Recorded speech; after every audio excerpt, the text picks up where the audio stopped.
So I was making preparations last night for this video, and I checked my analytics, and I saw we passed 300 subscribers, and I'm like, oh my god, I can't believe this. No, I cannot believe this. I just can't believe this. Somebody please understand that reference. Yes, no, I can't believe this. Like, actually, 300 subscribers in less than a year is insane.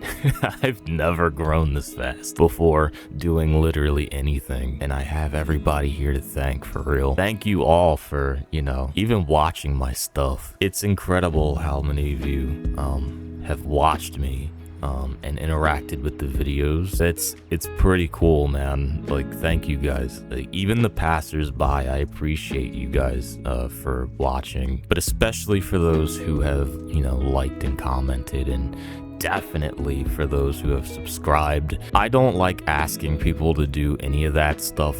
I think if you want to like or leave a comment or subscribe, it should come from within you to do it organically. You know what I mean? We're still not very big at 300. I mean, it's 300, right? But I feel as though like the community that I have cultivated here is very engaging. That's like the dream. Like, I don't care how like many subscribers we get ultimately, right? Although I kind of do. That's not true.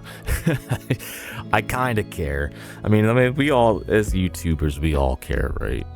But I'd rather have 100 active subscribers than have like 10,000 dead subscribers. Part of the fun of all of this has been interacting with all the comments, doing the polls and stuff, in the community tabs. That's fun to me. I just like involving the community. That's what YouTube really was all about. So thank you guys from the bottom of my bottomless pit of a heart. Nah, I'm a dork for that, for real.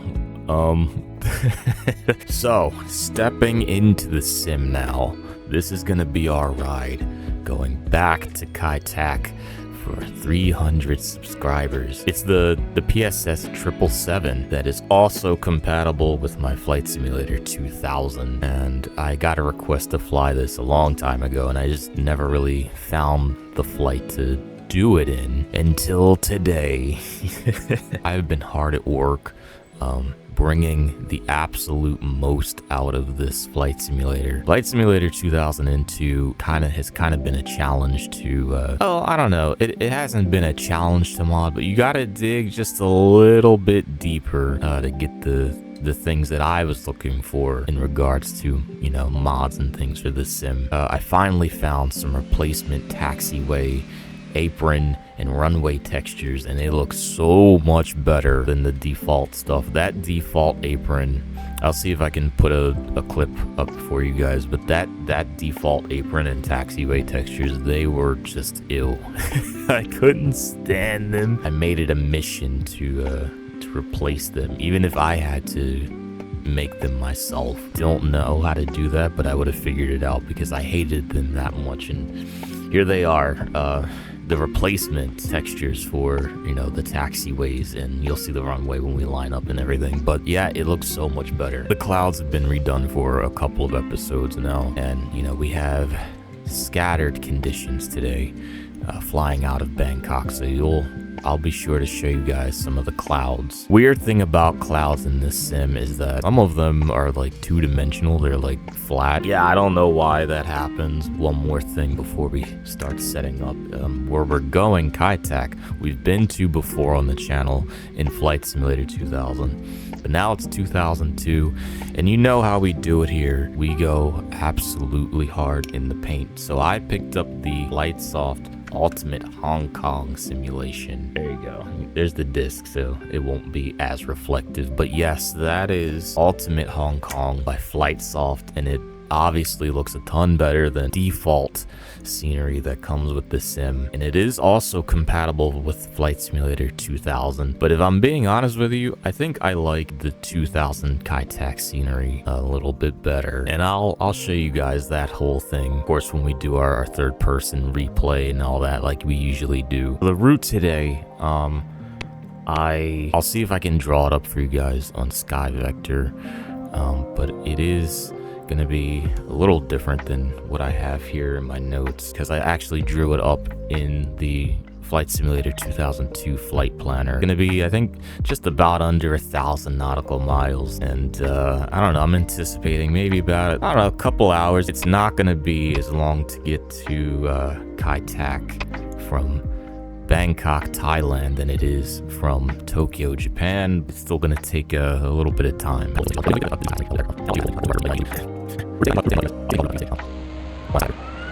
So there's a couple of things wrong with this airplane when it comes to like the speeds, and I don't know if it's something that I'm doing wrong and it's something that I need to like adjust in some setting. This airplane really needs to go fast.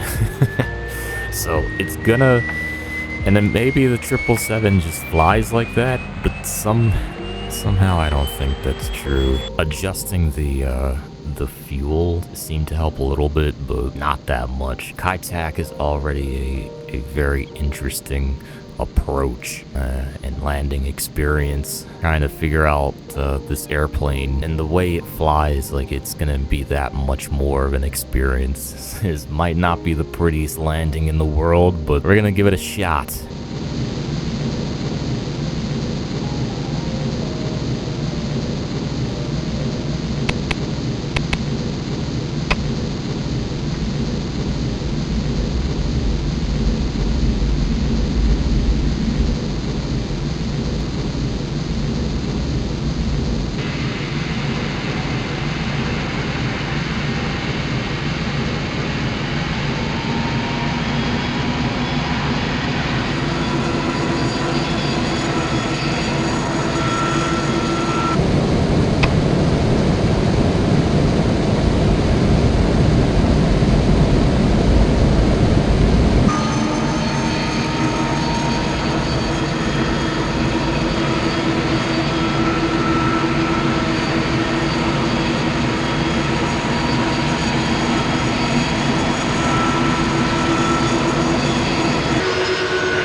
Really was just like, bro, can I help you? Like, how was it that we all had the same idea to like leave at the same time? Interesting.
sake, I like Flight Simulator 2000's clouds better.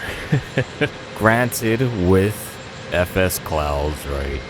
But these clouds are they're just not that good looking to me. Even with like the mod that I have in, it just looks bad, man. I just can't get behind these clouds. They just look really bad, man. Like, I'm sorry. And I know I just upset somebody with that take, but I don't care. These clouds look terrible. Maybe there's something I'm not doing right. You tell me, for all of you current Flight Simulator 2002 users that might still be out there. What do you do for clouds? Like, how do you make this better? Because this ain't good, man. This just ain't it. Now it does look like our plane. It's a little better. We have a much more reasonable angle of attack here at cruise. Taking most of the fuel out of the plane helped. Okay, even though our V speeds are still quite high, way higher than they should be.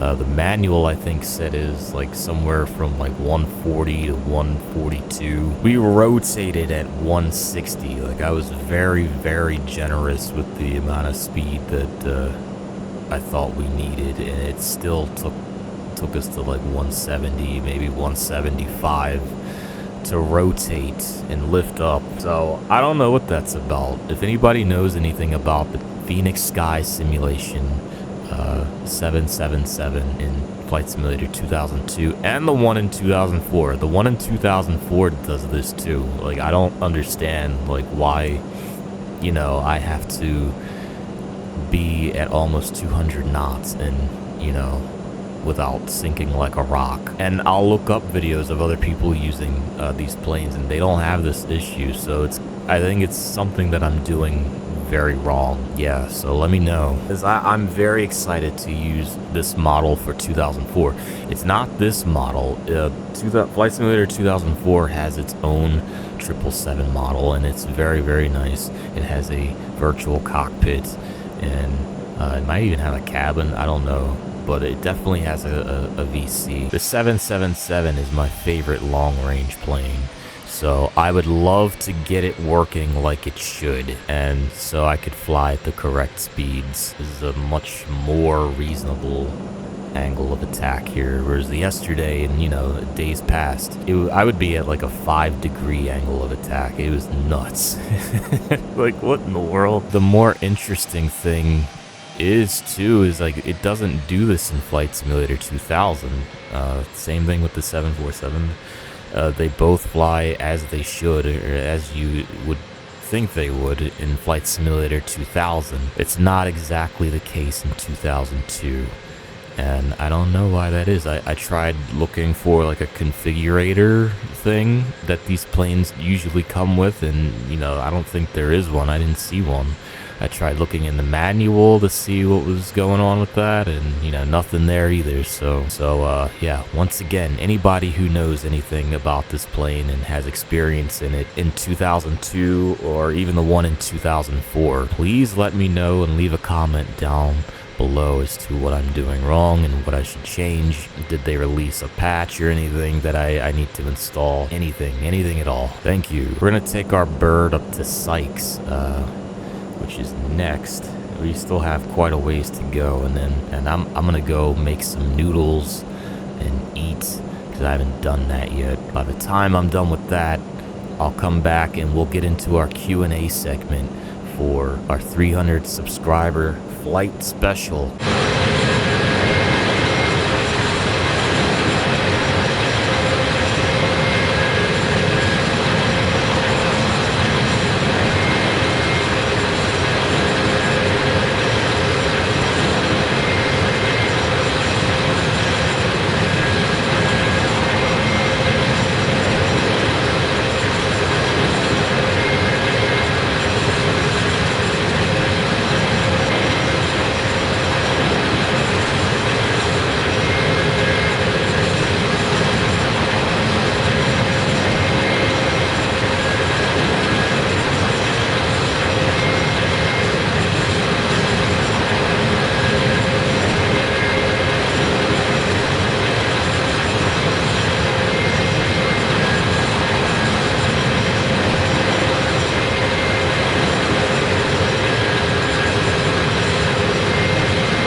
Coming down the home stretch here, about 300 to go until we start. Actually, we're going to be starting our descent sooner than that. Yeah. So it's more like 150 or so to go before we begin our descent. So I don't have the route in front of me like I usually do on SkyVector. So let's get into this Q&A segment. Crack open one of these Arizona green teas and look at this. Before I get into the Q&A, look at this shit, man. Look at how small this can is. Like, are you kidding me? Like, can you see this? Hold on, we need the big camera for this. Like, do you see this right now? Do you see this? How small this is? I don't think there's any way you can really tell, like, on camera. This is so small. What's your recession indicator? Oh, well, I thought I was getting a deal for a case of, I think it was like 12 or 14 or something like that. It was a big case for like $5 at Walmart. And I'm sitting there like, ooh, I'll get 2 of them. And then I come home and open it up to crack one open, and it's a friggin' pint-sized canette. Like, this is not a full can of drink. Like, I don't think there's any way for the camera to like convey just the absolute disappointing size in this can. It's just, there's no way. Like, this is shrinkflation in real time. Like, I'm actually seething right now. So I asked you guys in a community post, a couple of community posts, to give me your questions, and I will answer them in the next flight, just for a little bit of community interaction, you know, because I love doing that for 300 subscribers. And it's like I say, you know, I want to do something for every 100 until we get to 1,000. If we get to 1,000, you know, there's no guarantee you're gonna get to the next 100, so it's important to just, you know, have fun with it as much as you can. Computer Pilot, hey, what's up, man? It's an FSX content creator. He's just gotten back into Flight Simulator X, so I'm excited to see what he's going to make. Go check out his channel. And he asks, what got you into flight sim? How did you learn to fly the complex airliners? The Christmas, like right after 9/11, so Christmas 2001, I got Flight Simulator 2000 for Christmas. You know, that's why that simulator has, you know, a very special place in my heart, because that was my first flight simulator. Flight Simulator 2000 definitely has a special place in my heart. From there, you know, it broke a couple years later, and then I went back to 98 and flew Flight Simulator 98 for a little bit, and then I got Flight Simulator 2004, and it was at that point when I started like really getting into like flying the more complex stuff, and that's when I got my first payware aircraft in the PMDG 737 that I have, and that I have plans on taking on a requested flight in Brazil and here in Flight Simulator 2002, and that video is coming up soon. I got like a backlog of videos I'm working on. Okay, so like if you requested me something, don't worry, I'm getting to you, okay? Yeah, from that PMDG, it just kind of was a snowball effect from there. Like, I got my Captain Sim 7.5 and the Air Simmer 320, if you guys remember that. I'm very grateful that I grew up in an era of like the internet and YouTube, because that is how I learned how to do literally everything that I know in terms of like air travel and piloting, YouTube and the internet and forums and stuff. Yeah, I can't imagine what the older folk had to do to learn the same information I did. I don't know, like for all you older guys out there, like who flew like the old stuff, you know, and was into it then, like what did you do? Like, how did you learn? If granted, like if you didn't have like a background in like aviation and you didn't go to like ground school or anything, how? Like, did you go to the library or something? I guess that's like a way you could have done it. Like, go to the library, bro, and read a book. I don't know. Like, you tell me. How did that? You know, how did you older guys know how to fly or learn how to fly the sim stuff? Did you read the manual? Wow, imagine doing that. What was your first completed route in flight sim? Mine was on FS 2002 on the default 737-400 from Philadelphia to Kansas City. Oh wow, that's my home airport right there, Philly. I think my first completed route that I can remember and that I was like hella proud of, right? You gotta go all the way back to 8th grade. And I'm talking like I started at a point, you know, there was a legitimate route that was plotted out. And I landed on the runway.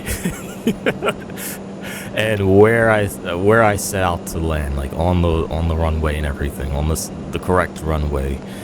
In an airliner. I cannot remember a flight prior to the night I took a flight from Denver to Las Vegas, and it was in a modded Freeware 757-200 US Airways old colors, and I had it like kitted out with sounds. I had a nice panel on it. It was very nice. I remember like discovering like on that GPS that you could do an approach hold, and I think it was 2.5 left or something like that that I landed on, and I figured out how to I held the glide slope pretty good, and I can't remember if the computer did that for me or if I managed to do it with like all of 15 frames a second that I got on that computer back in the day.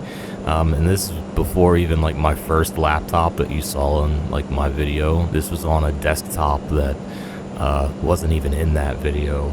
It was those old like black Dell ones, you know, with those old tower cases. My first one where I went from point to point without like, you know, anything going catastrophically wrong.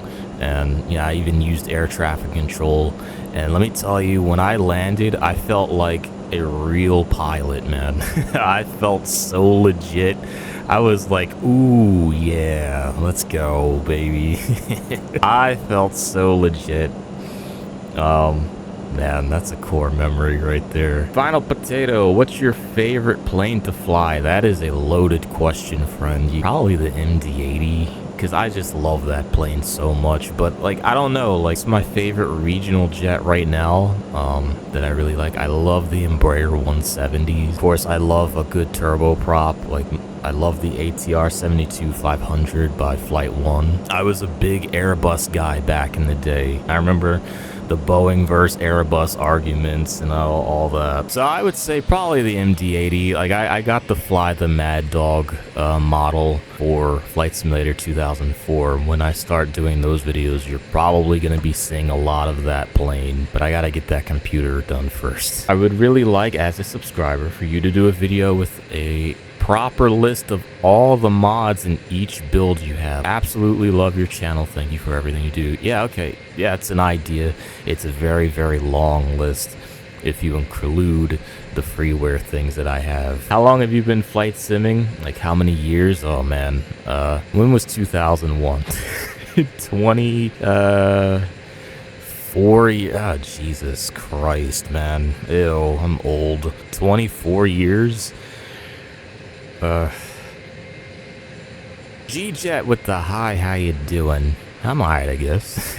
Just hit 300 subs. Neverness to Everness comes out today, and I'm gonna be playing that after I'm done with all this. So yeah, I've been waiting on that game for a long time, so I'm excited to finally play it. Alright, ladies and gentlemen, we've got about 168, and I should have wrote down the we're gonna have to play this one by ear, but we'll start our descent maybe in like 5-10 minutes. I forget like the distance from Zal, the current point we're tracking, to SMT. That's a very short distance, but I forget how short it is, so better to be safe than sorry in this case, I think, at 30,000 feet. So yeah, we'll be starting our descent in a minute, and I might just put the cam on for the approach, because I feel like that's gonna be interesting.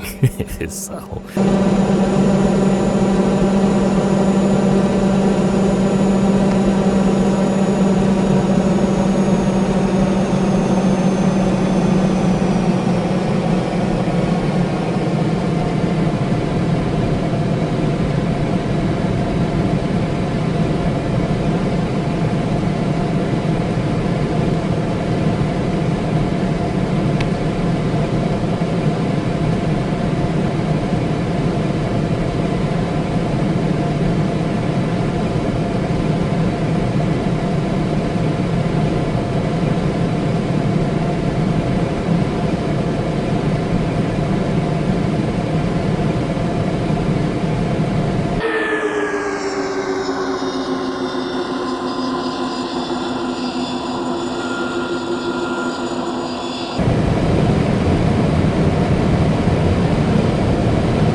gentlemen, this is it.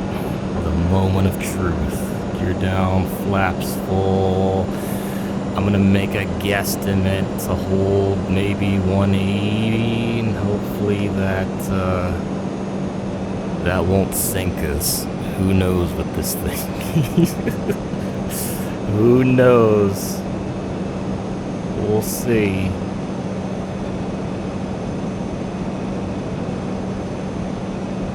Okay.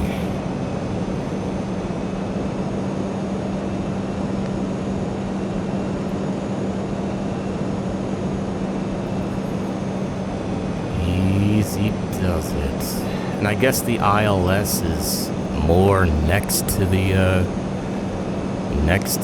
checkerboard. That's interesting.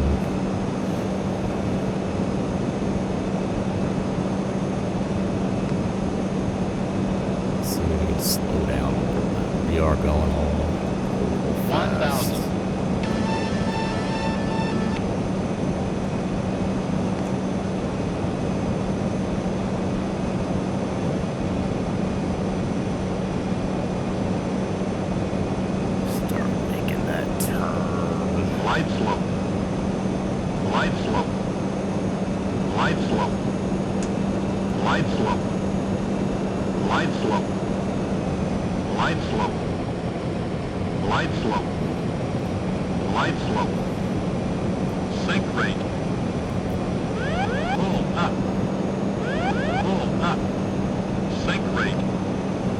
Glide slope, glide slope, glide slope, glide slope. 50, 30, 20, 10. Oh, no, he didn't.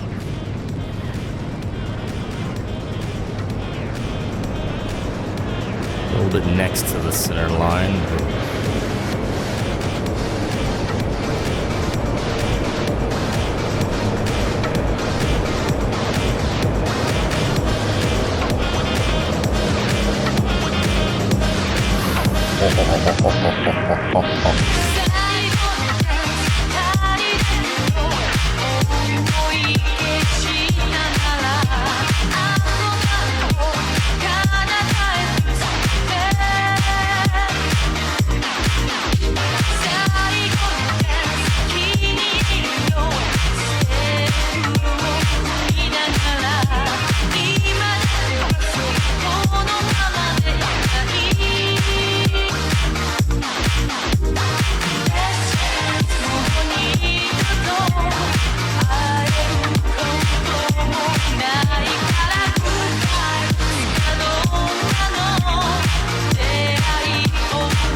Way better than I thought it was gonna go. Yeah, she does fly a lot better empty. So I mean, I don't know.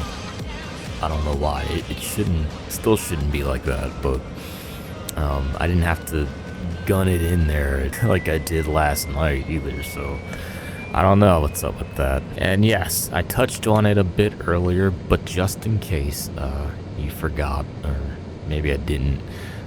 This is the Ultimate Hong Kong Simulation by FlightSoft, and I picked it up on eBay. It is like what, $9-10 bucks, if that, right? So it was a steal. It's grown on me a little bit. Maybe I will install it on my FS2000 because this looks really good, and it does come with the other airport. So the new airport is over there, but I don't think it looks very good. After we park and shut down, like I can show you guys for a second.